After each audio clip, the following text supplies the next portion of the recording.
So as many of you know, there's a new IPCC report that's just been released, and I haven't really read the report itself, but this Science Alert article sums things up pretty well, and there's a few key points that I want to discuss. In the article, one of the points with actually the first point that they talk about is how the optimistic Paris Accord target of 1.5 degrees C above pre-industrial levels is becoming less and less feasible to meet. They're saying that in all 5 of the greenhouse gas emission scenarios, we're looking at an optimistic target of 1.5 to 1.6, so an overshoot of a tenth above pre-industrial levels, a tenth over 1.5. However, they say here that in the extreme scenario of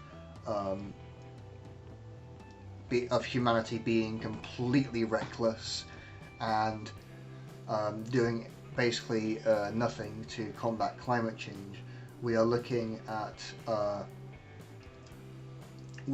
something like an additional degree, not 0.1 of a degree, but a whole degree above that target.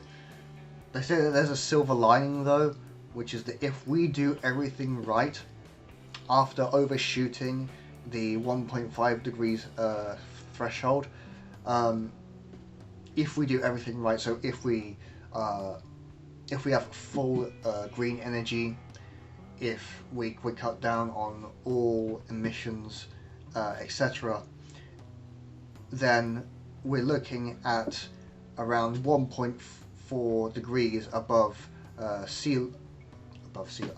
1.4 degrees above pre-industrial levels compared to the target we have now. So basically, it's going to go up, it's going to go down by 0.1 of a degree by 2100 if we do everything right. Now, another point they talk about in the article is about natural climate allies weakening. So, since about 1960, forests, soil and oceans have absorbed 56% of all the CO2 that humanity has emitted into the atmosphere. Even as these emissions are increased by half. Without nature's help, this is what the article is saying, without nature's help, Earth would already be a much hotter and less hospitable place. So we have things like coral reefs, rainforests, and the other natural systems that deal with carbon emissions. And as you may have heard recently, the Amazon rainforest is starting to emit more greenhouse gas than it takes in, and that means that it's going to become ever less realistic to rely on such systems for to do the legwork of taking in all the emissions for us. Same can be said for all the dying coral reefs.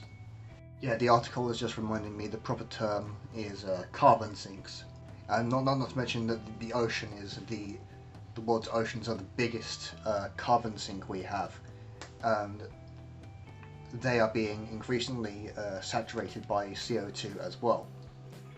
There are some other points in the article. They talk about sea level rise, they talk about methane, they talk about how different regions are going to be affected. Like if you live on the coast, if you live on an island nation, you are much more likely to be affected by climate change. One of the last interesting points about the report is the IPCC talks about tipping points and basically warning against these low likelihood, high impact shifts in the climate system that would be very hard to revert. Some examples they give here are how the ice caps have enough water to raise the seas a dozen meters, and how the Amazon is slowly transitioning from a rainforest to a savanna.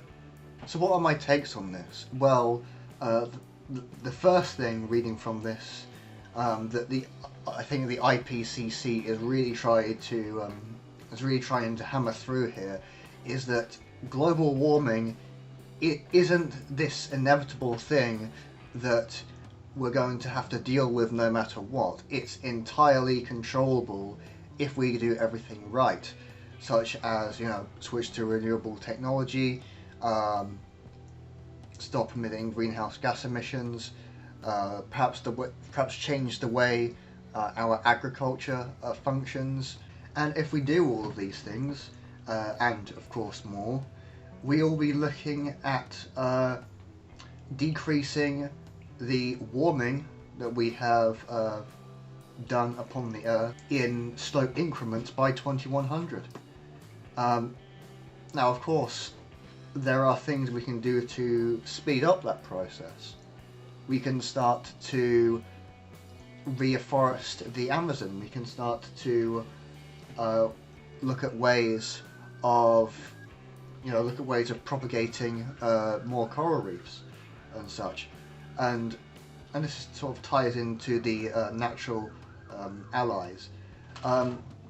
This sort of hones in on the point I was making in my last video, which was that, you know, especially with like the weakening of the effectiveness of the Amazon, is that we really need to start looking at ways to actually actively take in emissions from the atmosphere.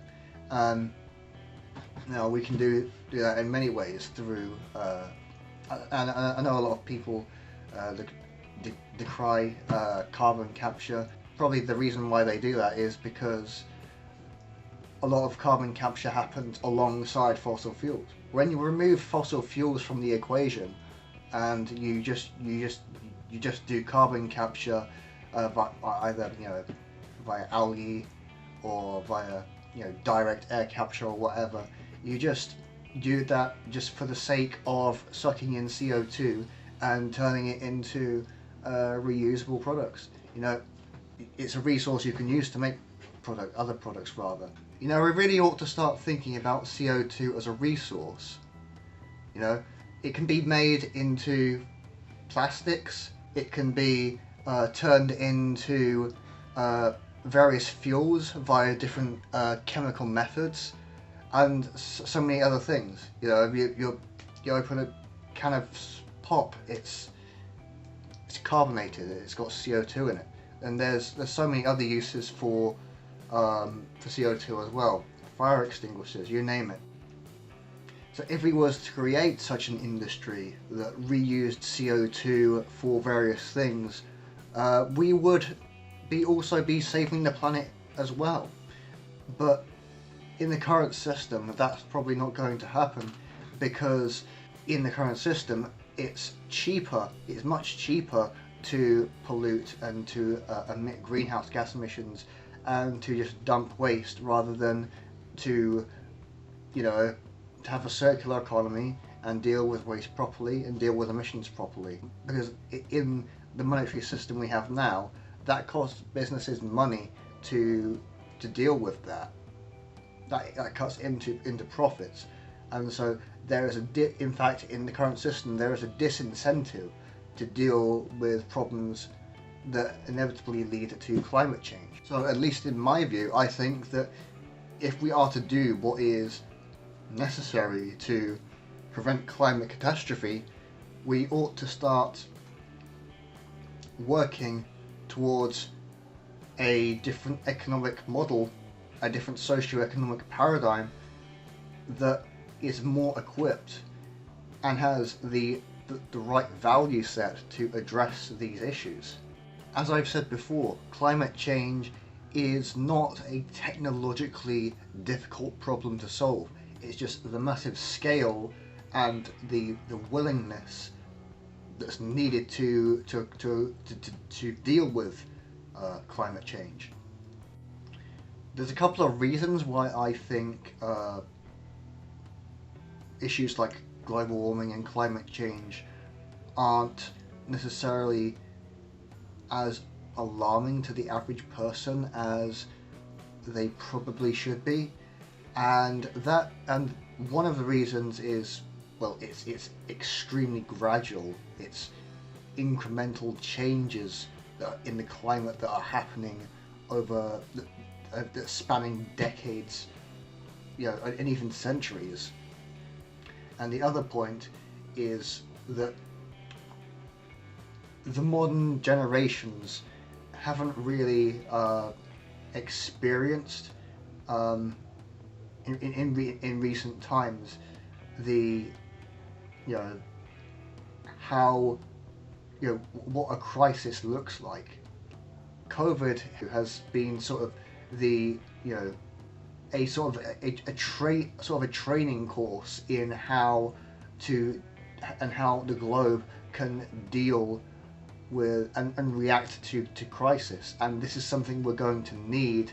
We're going to need more preparedness as well in order to deal with the worst effects of climate change. But overall, my main takeaway from this is that the IPCC is saying that we can make climate change as bad or as not so bad as we like. What we have to do in order for things to be not so bad is we need drastic action, and we need it soon. Otherwise, these less desirable scenarios will become ever more likely. Such as the warming level above pre-industrial levels reaching, 2.5, maybe 3 degrees, which would be absolutely disastrous. Anyway, I'm going to leave this the link to this article in the description so that you can check it out.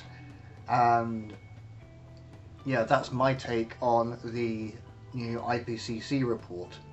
I've been Adam. Thank you very much for watching. This is me signing off, and I'll catch you in the next one.